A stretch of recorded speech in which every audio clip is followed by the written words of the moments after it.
What happens when a country is fighting a war it cannot fully see, against enemies it cannot fully control? In Mali, a serious military crisis is unfolding. What started as a regional conflict years ago has now grown into a nationwide security emergency. Armed militant groups are becoming stronger, more organized, and more aggressive with each passing month. And today, the situation is reaching a dangerous turning point. To understand how things got here, we need to go back.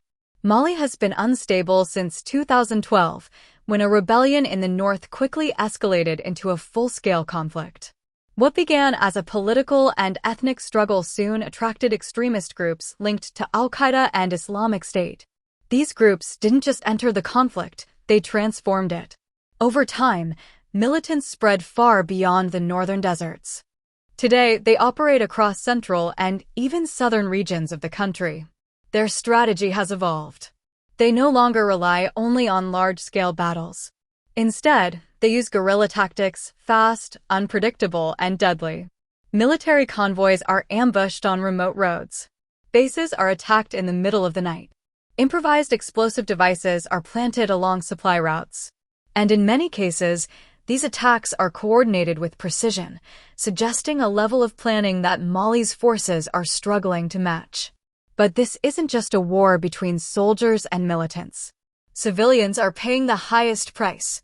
Villages have been burned. Families have fled their homes. Thousands of people are now displaced, living in temporary shelters with limited access to food, water, and healthcare. In some areas, people are forced to choose between living under militant control or abandoning everything they own. At the center of this crisis is Mali's military, a force under immense pressure. Despite years of international training and support, the army faces serious challenges. Equipment is limited. Communication is often weak. And the terrain itself, vast deserts, forests, and isolated regions, makes it extremely difficult to maintain control. Adding to this instability are the political changes within the country. In 2020 and 2021, Mali experienced two military coups.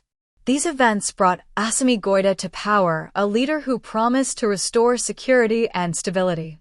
But so far, progress has been slow. In some areas, the situation has actually worsened. Part of the problem lies in the shifting nature of the conflict. Militants are not standing still. They are adapting, learning, and expanding. They blend into local communities, making it difficult for the military to distinguish between civilians and fighters. This creates a dangerous situation where mistrust grows on both sides. For years, Mali relied heavily on international support to fight these groups. France led a major military mission known as Operation Barkhane, deploying thousands of troops across the region.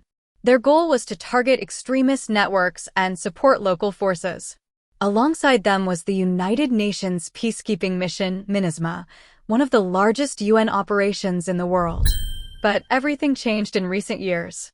Due to political tensions and disagreements with Mali's leadership, France began withdrawing its forces in 2022. Not long after, the UN mission also started scaling back its presence. This created a power vacuum, and militant groups wasted no time taking advantage of it. With fewer international troops on the ground, attacks increased. Areas that were once relatively secure began to fall under militant influence. The balance of power started shifting, and not in favor of the government. In response, Mali's leadership turned to new allies. One of the most controversial developments has been the reported involvement of the Wagner Group, a private military force linked to Russia. The government views this partnership as a way to strengthen its fight against militants. However, critics argue that this decision comes with serious risks. There have been multiple reports accusing the group of human rights violations in different parts of Africa. In conflicts like this, perception matters. If civilians begin to see the military and its allies as a threat rather than protection, it can drive more people toward militant groups. This creates a cycle that is incredibly difficult to break. So why is the crisis getting worse instead of better? The answer is complex. First, there is the issue of weak governance. Many parts of Mali lack basic services. There are areas with no functioning schools, no healthcare systems, and no reliable law enforcement.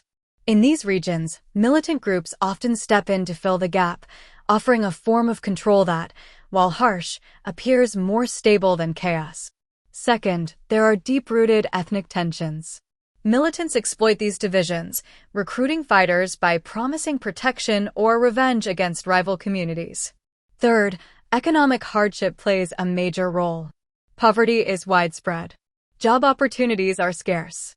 For many young people, joining an armed group is not just about ideology, it's about survival.